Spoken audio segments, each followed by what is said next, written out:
கோவை காருண்யா நிகர்நிலை பல்கலைக்கழகத்தின் 33வது பட்டமளிப்பு விழா நிகழ்ச்சி நடைபெற்றது.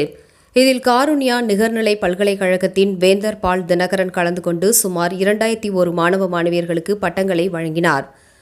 கோவை காருண்யா நகர் பகுதியில் உள்ள காருண்யா நிகர்நிலை பல்கலைக்கழகத்தில் 33வது பட்டமளிப்பு விழா நிகழ்ச்சி நடைபெற்றது.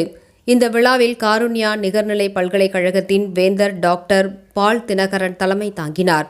பல்கலைக்கழக துணைவேந்தர் பேராசிரியர் எலஜா பிளஸிங் வரவேற்புரை ஆற்றினார். சிறப்பு விருந்தினராக மகேந்திரா அண்ட் மகேந்திரா லிமிடெட் நிறுவனத்தின் ஆட்டோமேட்டிவ் வணிகப் பிரிவு தலைவர் வேலுச்சாமி கலந்து கொண்டு மாணவ மாணவியர்களுக்கு பட்டங்களை வழங்கினார். இதில் 111 ரேங்க் ஹோல்டர்களுடன் 5 மாணவர்களுக்கும் வேந்தர் விருதுகளும், இளங்கலை பாடப்பிரிவில் 1586 மாணவர்களும், முதுகலை பாடப்பிரிவில் 331 மாணவ மாணவியர்களுக்கும் பட்டம் பெற்றதுடன் 84 மாணவர்களுக்கு டாக்டர் பட்டங்கள் என மொத்தமாக 2001 மாணவ மாணவியர்களுக்கு பட்டங்கள் வழங்கப்பட்டது. முன்னதாக மாணவ மாணவியர்கள் மத்தியில் பேசிய சிறப்பு விருந்தினர் வேலுச்சாமி கூறியதாவது: மாணவர்கள் தன்னம்பிக்கையுடன் சவால்களை எதிர்கொள்ள வேண்டும். சமுதாய முன்னேற்றத்திற்கு பங்களிக்கும் வகையில் உங்களது பட்டம் இருக்க வேண்டும்.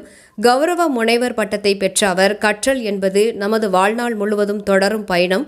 அதில் புதுமை மற்றும் தொழில்நுட்பத்தின் மூலம் மனித குலத்திற்கு ஏற்படும் பிரச்சினைகளை தீர்க்க பயன்படுத்த வேண்டும் என்றார். திறமை, நேர்மை, கருணை மற்றும் தொடர்ச்சியான கற்றலின் அவசியத்தை எடுத்து கூறியதுடன் பட்டங்களை பெற்ற மாணவ மாணவியர்களுக்கு தனது வாழ்த்துக்களையும் தெரிவித்தார். தொடர்ந்து பல்கலைக்கழக வேந்தர் டாக்டர் பால் தினகரன் கூறியதாவது: இன்று உங்களது வாழ்வில் மறக்க முடியாத நாள். காருண்யா பல்கலைக்கழகம் உங்களுக்கு கடின உழைப்பு, விடாமுயற்சி, தன்னம்பிக்கை, ஒழுக்கம், அர்ப்பணிப்பு ஆகியவற்றின் பரிசை பட்டங்களாக வழங்கியுள்ளது என்று வாழ்த்து தெரிவித்தார்.